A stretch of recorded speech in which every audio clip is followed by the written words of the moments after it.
Esse texto de Mateus, capítulo 17, relata um evento sobrenatural que foi a transfiguração de Jesus. Jesus sobe ao monte para orar e leva consigo os 3 discípulos mais próximos, Pedro, Tiago e João. E naquele monte ocorre um fenômeno sobrenatural. O rosto de Jesus brilha, suas vestes também resplandecem brancas, e ali aparecem ao lado de Jesus Moisés e Elias, conversando. E os discípulos, vendo aquele fenômeno sobrenatural, Moisés e Elias, Pedro dá uma sugestão, tem uma ideia. Senhor, quer que eu faça 3 tendas? Uma para o Senhor, outro para Elias e outro para Moisés. E Jesus fala, não. E naquele momento, uma nuvem luminosa envolve eles. E eles ali, amedrontados, caem no chão, de bruços, atemorizados. E vem a voz dos céus, a voz de Deus, e diz, este, se referindo a Jesus, é o meu filho amado, que me dá prazer. Ouça-o, ouvi-o, escute o que ele tem a dizer, o que ele tem dito. E, de repente, então, aquela nuvem some,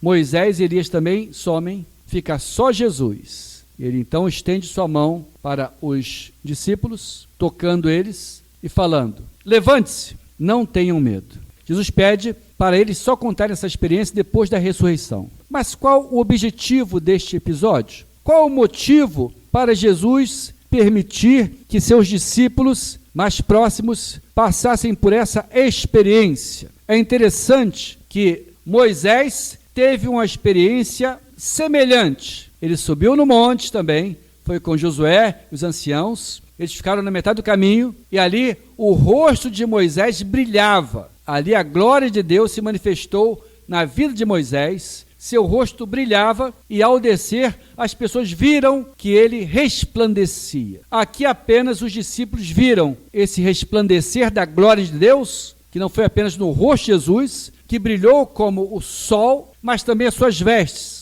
E é interessante que o rosto dele brilha como o sol. E no caminho de Damasco, Paulo também encontrou uma grande luz, como a luz do meio-dia, e era Jesus se manifestando para falar com ele. É interessante que Marcos fala que a brancura do vestido de Jesus, ele ficou branco de tal forma que nenhum lavandeiro seria capaz de lavar e ficasse tão branco como ficou as suas vestes. Mas é interessante que tudo começa com a oração. Eles foram fazer o que no monte? Toda a experiência com Deus começa com a oração. Eles foram no monte com o objetivo, para orar. As pessoas têm seus objetivos. Esta semana, o noticiário falou de uma menina que subiu no vulcão. Qual o objetivo? Não foi para orar, foi para aventura, se aventurar. Mas aqui, o objetivo de Jesus era orar. Mas por que Jesus fazia questão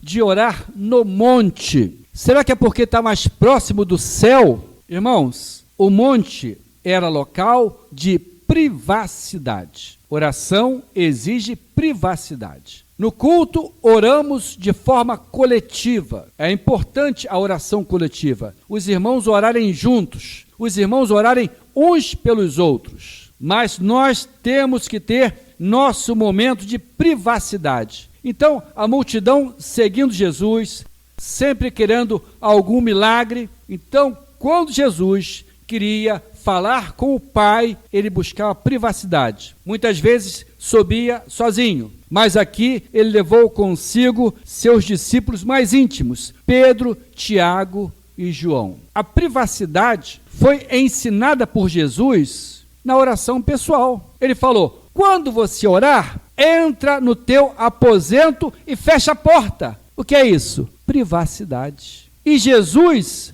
apresenta Deus como Pai. Na oração que ele ensina para os discípulos, ele fala, quando vocês orarem, ele fala assim, Deus que está nos céus. Ele ensinou, Pai nosso que está nos céus. Chamar Deus de Pai, porque isso implica em relacionamento familiar, relacionamento afetivo entre o pai e o filho. Porque a imagem de Deus é aquele a quem você oferece um sacrifício. E se há um sacrifício, é porque houve desobediência. Agora, a figura do pai implica não em sacrifício, mas implica em obediência. A pessoa sacrifica para Deus, mas ao pai ela não sacrifica. Para o pai ela obedece. E na cruz, Jesus fez o sacrifício. Então acabou o sacrifício. O que resta para nós? Não é o sacrifício, porque já foi feito na cruz. O que resta para nós como filhos é a obediência. Por isso Jesus disse, importa que quem adore ao Senhor, a Deus adore em espírito e em verdade. Quem vai adorar a Deus,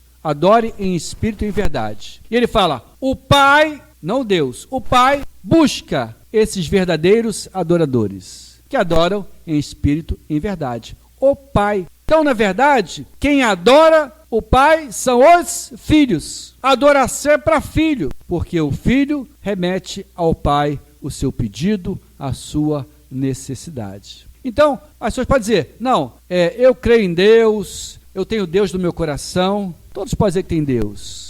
Mas a questão é, Deus é teu Pai? Você obedece Ele como um filho? Que é fácil, eu creio em Deus. Mas a questão é, e você é um filho de Deus?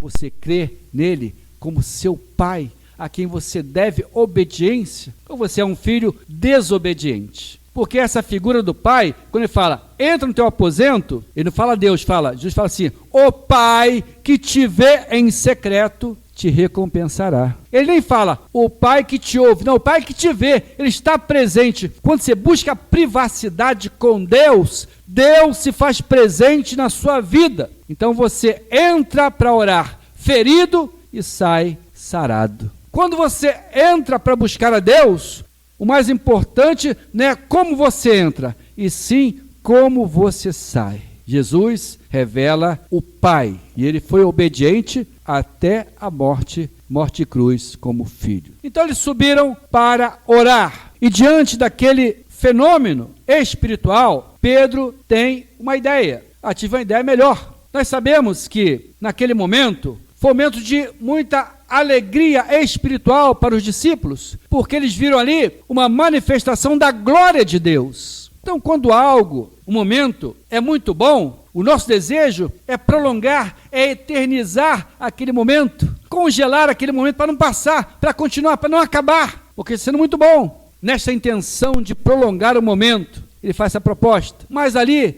dá a ideia de restringir e controlar a revelação divina, porque ficaria só entre eles. Vamos imaginar se Pedro, ao invés de falar com Jesus, ele falasse com Tiago e João apenas. Vem aqui rapidinho. Acabei de ter uma brilhante ideia. Olha quem está aí. Moisés, Elias, o esquema é assim. Vou fazer 3 barracas para eles e agora eu estou no controle. Você, João, desce lá e avisa o povo que aqui tem Jesus, Moisés e Elias. Quem quiser que suba aqui para eles. Tiago, você vai cuidar dos ingressos. Porque tem que ter ingresso, né? Só de graça. Nós temos também que ganhar alguma coisa com isso. E quem quiser, para falar com eles, tem que falar comigo primeiro, tem que passar por mim. Que ideia maluca, né? Será que isso acontece hoje em dia? Pessoas querendo tirar proveito pessoal do sagrado, das coisas de Deus, visando apenas o proveito próprio, pensando apenas em si, perdendo a essência do amor de Deus e do evangelho da salvação de Jesus Cristo. Mas essa ideia não foi aprovada. Deus o reprovou imediatamente. É interessante que Pedro, quando ele diz, vamos fazer 3 barracas, uma para cada um, ele igualou os 3. Jesus é superior, mas ele igualou os 3. Jesus falou em Lucas 16:16, a lei e os profetas duraram até João. Desde então é anunciado o reino de Deus. A lei se refere aos 5 primeiros livros da Bíblia, que nós chamamos de Pentateuco, e os judeus chamam de Torá. E os profetas são o livro dos profetas. Por que Moisés e Elias? Moisés simboliza a lei. A lei foi entregue a Moisés. Elias, o primeiro profeta, ele simboliza a profecia. Os profetas, homens que proclamaram uma mensagem de Deus. Deus falou através dos profetas. Então, na verdade, ao estar junto com os dois, Jesus quis demonstrar que em Cristo, Jesus quis provar que nele, em Jesus estava o cumprimento das Escrituras, quer dizer, da lei de Moisés, e também o cumprimento das profecias. E é interessante que, em muitos momentos, Jesus usa a expressão filho do homem, referindo a si mesmo. Por que filho do homem? Para se referir a Adão, porque o pecado entrou através de Adão, e Jesus veio em forma humana para tirar o pecado do mundo. Aquela experiência foi muito marcante na vida dos 3 discípulos. E o apóstolo Pedro, ele escreveu 2 epístolas. E é interessante que na segunda epístola, ele faz um relato desse momento. 2 Pedro 1, no verso 16, ele fala: mas nós mesmo fomos testemunhas oculares da sua majestade. Verso 17, pois ele recebeu da parte de Deus, Pai, honra e glória, quando pela glória excelsa lhe foi enviada a seguinte voz: este é o meu filho amado, em quem me comprazo. Quando foi que Pedro ouviu isto? Não foi no batismo de Jesus, porque no batismo de Jesus também houve essa voz do céu. Ele está se referindo à transfiguração. Ora, esta voz vinda do céu, nós a ouvimos quando estávamos com ele no Monte Santo. E é interessante que no verso 20, ele fala: sabendo primeiramente isto, que nenhuma profecia da Escritura provém de particular elucidação. Então, a Escritura não pode ter uma interpretação particular. Nós temos que entender qual é a interpretação de Deus para aquele texto sagrado, e não cada um interpretar, porque no monte, Pedro teve uma interpretação particular daquela situação. Ele queria fazer 3 tendas, e ali ele entendeu que a sua interpretação estava errada. A interpretação de Deus não era a bênção só para os 3 discípulos, mas uma bênção universal para toda a humanidade. No verso 21 de 2 Pedro, capítulo 1, ele fala: porque nunca, jamais qualquer profecia foi dada por vontade humana. Entretanto, homens santos falaram da parte de Deus, movidos pelo Espírito Santo. Você tem ideia do que aconteceu com aqueles discípulos? Eles viram Moisés e Elias.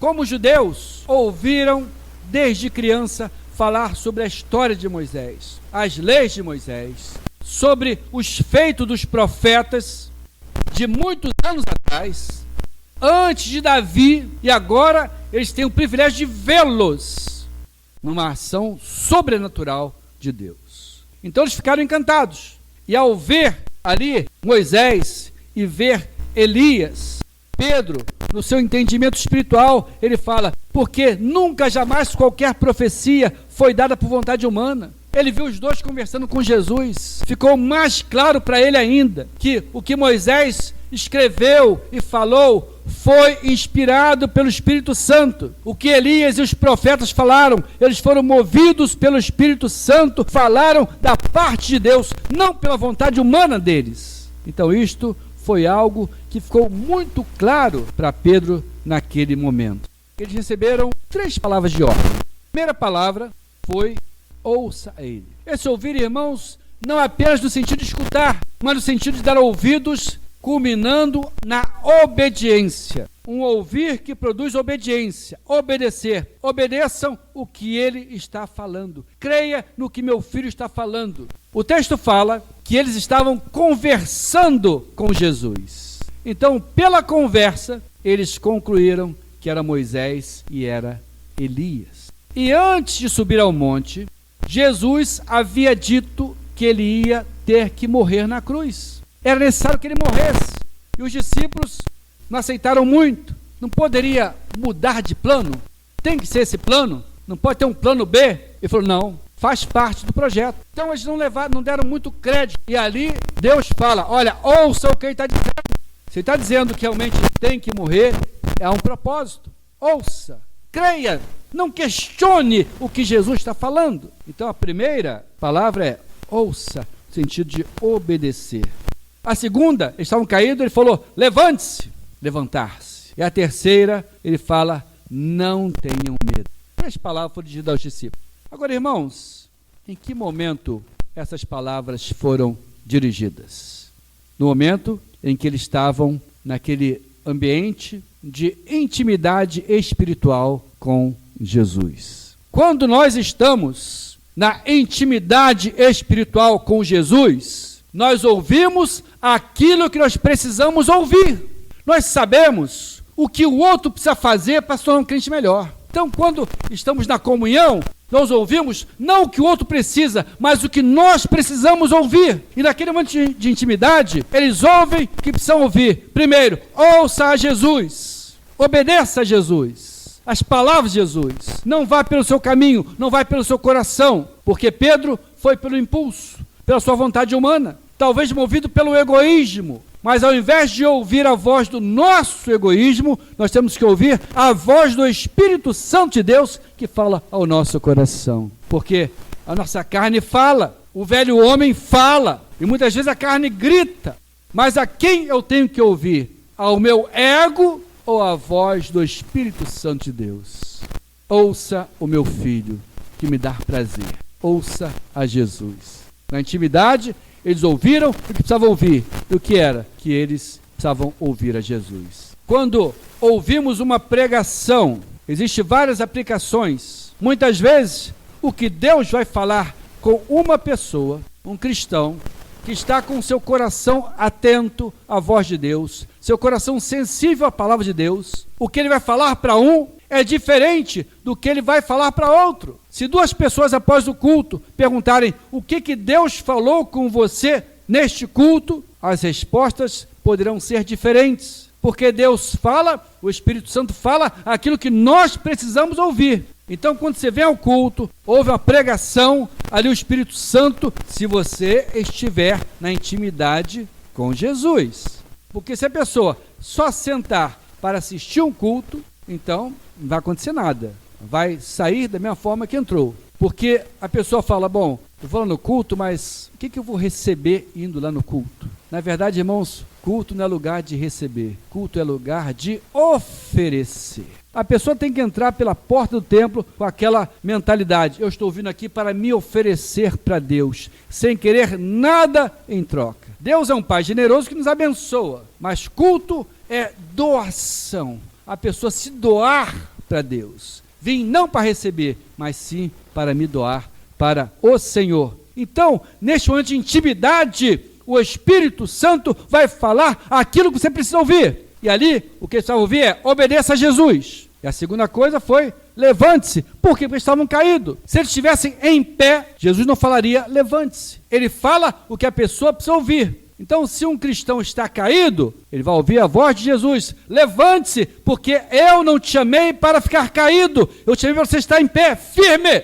E muitas vezes o pecado vem e derruba a pessoa. Mas o que tem que fazer? Se arrepender e se levantar, porque Jesus chamou você para ficar de pé. Então, se você está em pé, essa palavra não vai ir para o teu coração. O Espírito Santo vai falar para você, levante-se, porque você está em pé. Mas aquele que está caído e está com o coração sensível, o Espírito Santo vai falar, levante-se. E a terceira palavra que receberam é, não tenha medo, não tema. Porque ficaram atemorizados com aquilo que tu está vendo. Ficaram espantados, atemorizados.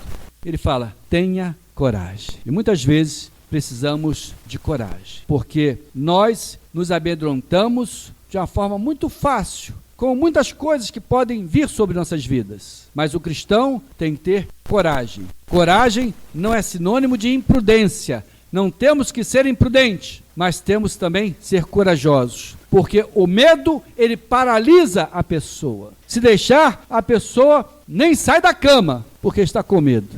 Então nós temos que entender que a coragem vem do Senhor, porque o Senhor está conosco. Eu concluo esta palavra com 5 observações sobre essa experiência sobrenatural. Primeiro, o assunto mais importante para eles ali era a morte de Jesus. O texto fala, eles falavam sobre a morte de Jesus. Este era o assunto mais importante.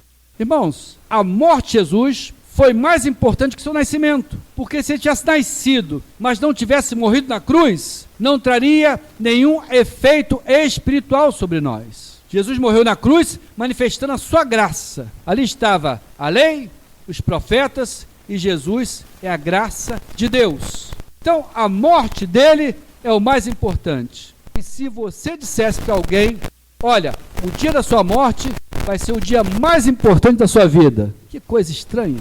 E é interessante que comemoramos o Natal, que é o nascimento de Cristo. Mas foi no Calvário que ele trouxe a salvação para a humanidade. Então a primeira observação é que a morte de Jesus é o assunto mais importante, que através dele conseguimos a salvação. Segundo, as bênçãos especiais são para os íntimos. A glória de Deus se manifestou. Por que foi no monte? Por que Jesus não desceu e lá chamou a multidão e ali ele promoveu a transfiguração? Ali aparecia Moisés e Elias para que toda a multidão visse. Tem um versículo em Salmo 25, 14, que diz assim: o segredo de Deus é para os que o temem.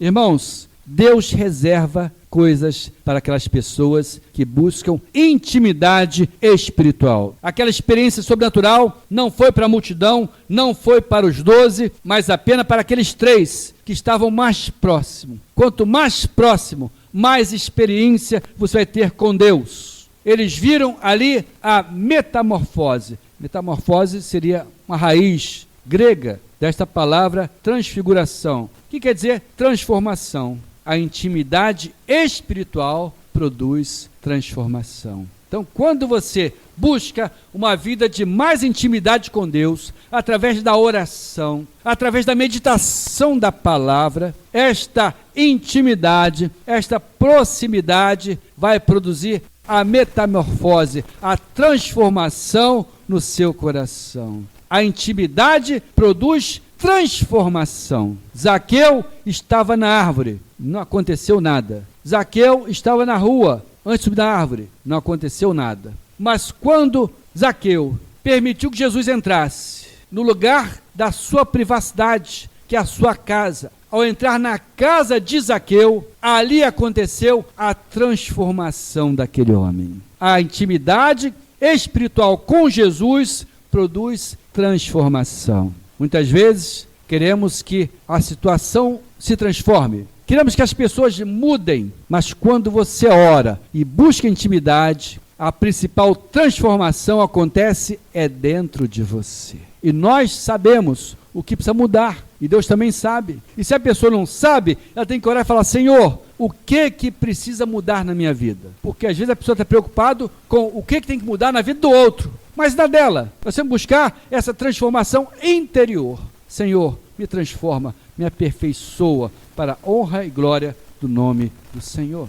A terceira observação, preste atenção: a igreja não pode acampar no monte. Jesus veio para todos. Será que aquele pensamento de Pedro, muitas vezes, pode contaminar a igreja nos dias de hoje? Ali houveram várias vozes: a voz das conversas, a voz humana de Pedro e a voz divina de Deus. As palavras revelam o que a pessoa pensa, o que ela está vendo, a visão que ela tem. A visão humana de Pedro é uma visão restrita, egoísta. Olha, fica aqui conosco, os 3 conosco, só para nós. Porque a vida cristã, ela tem que ter 2 pontos. O ponto primeiro é desfrutar. Jesus falou: vinde a mim. Ali então, nós vamos desfrutar da sua paz, do seu perdão, da sua salvação. Porém, a vida cristã não é só desfrutar da presença de Deus, mas também tem o segundo ponto, que é o ponto de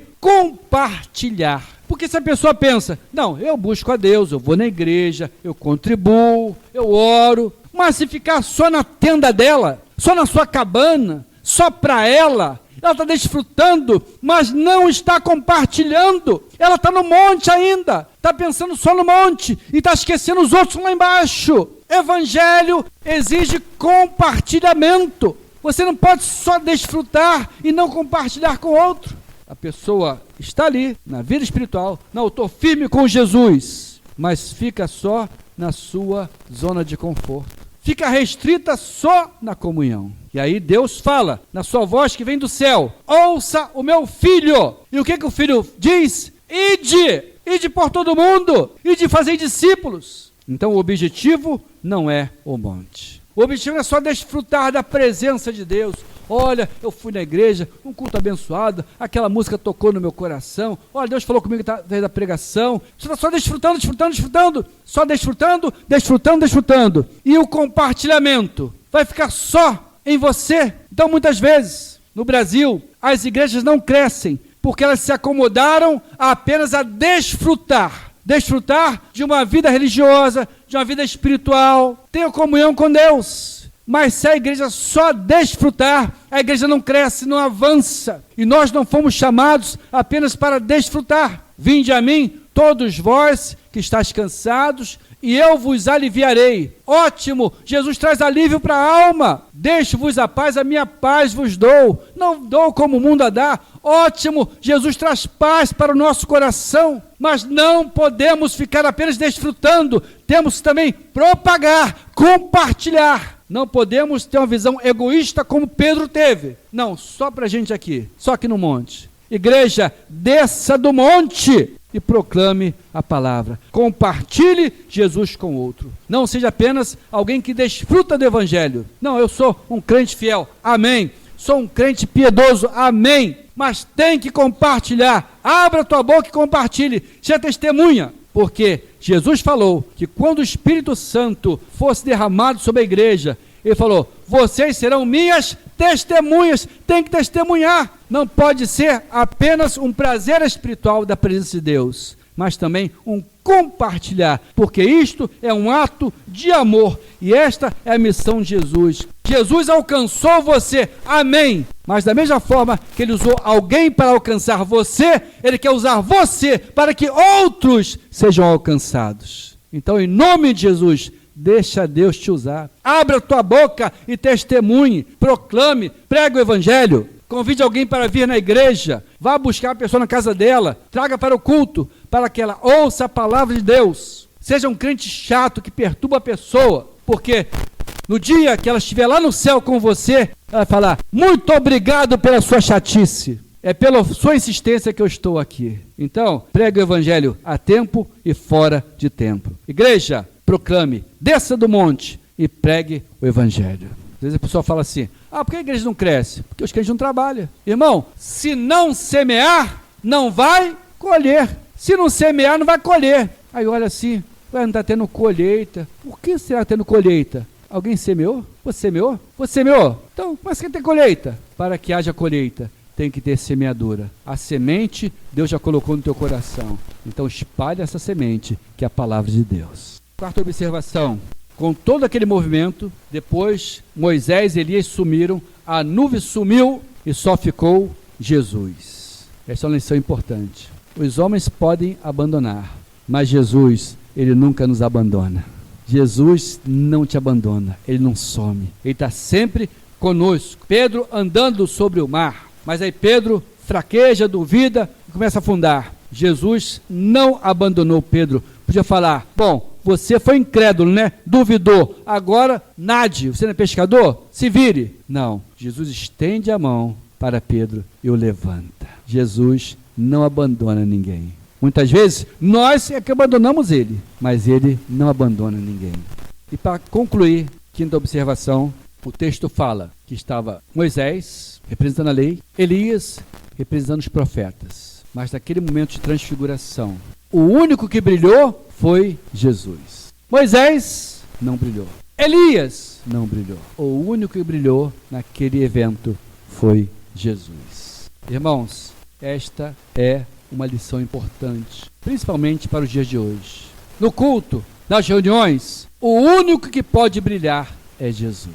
Ele que é o astro. Na escola, aprendemos que tem astros luminosos e astros iluminados. O Sol é um astro luminoso porque tem luz própria. A Lua é iluminado. A lua cheia brilha, mas é o reflexo da luz do Sol. A luz é um satélite que não tem luz própria. O único que é luminoso, que tem luz própria, é Jesus. Foi o único que brilhou. Algum evento pode ter um pregador famoso, pode ter um cantor famoso, mas o único que brilha no culto é Jesus. Ninguém pode querer. Se alguém tiver a intenção de querer aparecer mais, brilhar mais que Jesus, está em pecado, porque o brilho é só Jesus. E o brilho de Jesus, ele brilhou no monte. E hoje, ele brilha em nossas vidas. Por isso, a nossa oração tem que ser: brilha, Senhor, brilha, Jesus, através da minha vida. Amém?